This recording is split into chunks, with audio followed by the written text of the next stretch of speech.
Holy crap, have you seen this movie? Like, it legitimately might save Sydney Sweeney's career. It's that damn good. From the mind of Frida McFadden and directed by Paul Feig, this domestic thriller is something Lifetime wishes that they could make, and to their credit, this movie feels very elevated. The production value is there. It's a story of psychological and physical abuse in this home that is very, very unhinged, with a very unhinged mom, right? Right? Look, before I dive into spoilers, let me tell you that the quality of this movie is there. There's no fat, and every scene really does serve a purpose, especially upon a second viewing when you catch all the little hints and details the second time around.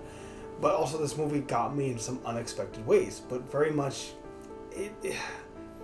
Nikki saw some of the twists coming. I didn't. I like to just go along for the ride and enjoy it. Either way, it was a great film. To me, it's a 7 out of 10. I'll say that right now. Now, we're going to go into the spoiler room brawl in 3... About to flick someone off.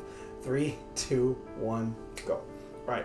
Sydney Sweeney stars as Millie, an ex-con who needs a job desperately after committing an act of righteousness, I would argue. But nonetheless, she manages to luck her way into a high-paying job as a live-in housemaid for a very wealthy family, with the matriarch played by one Amanda Seyfried, as Nina, a perfectionist and the most non-abusive man who's ever existed, Andrew, played by Brandon Skeeler, which kind of surprises me. He wanted to play a villain because I think he was a good guy in 1923, but fair enough. There are clearly red flags in this. The man is too perfect, right?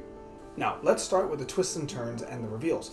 There are multiple mysteries at play here between Millie and why she went to the jail, and why Nina went from being so put together in the interview to so unhinged and constantly trying to get Millie fired just to drive her into the arms of Andrew. One underlying part of this film would also be Nina's daughter, Cece, a little girl who doesn't want to get too attached to Millie for reasons. That part with how orange juice is a privilege seems out of place, but remember, kids reflect the actions or the things that they hear around them. And I suspect Cece knows what Andrew is doing, but the children of abuse often suffer as much as the parents. Though I suspect he never tried to do anything to Cece, lest Nina kill him in his sleep. Regardless, as you can guess from my context clues, Andrew is a real psychopath.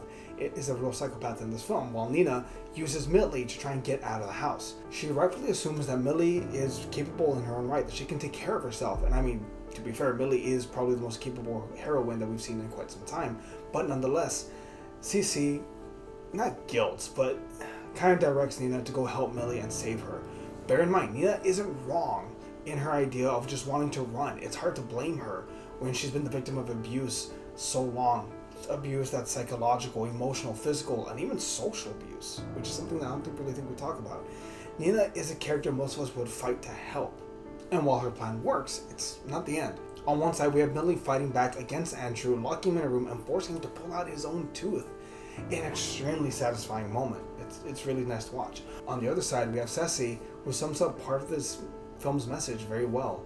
If you know something wrong is happening, you have a duty to step in and help in any way that you can.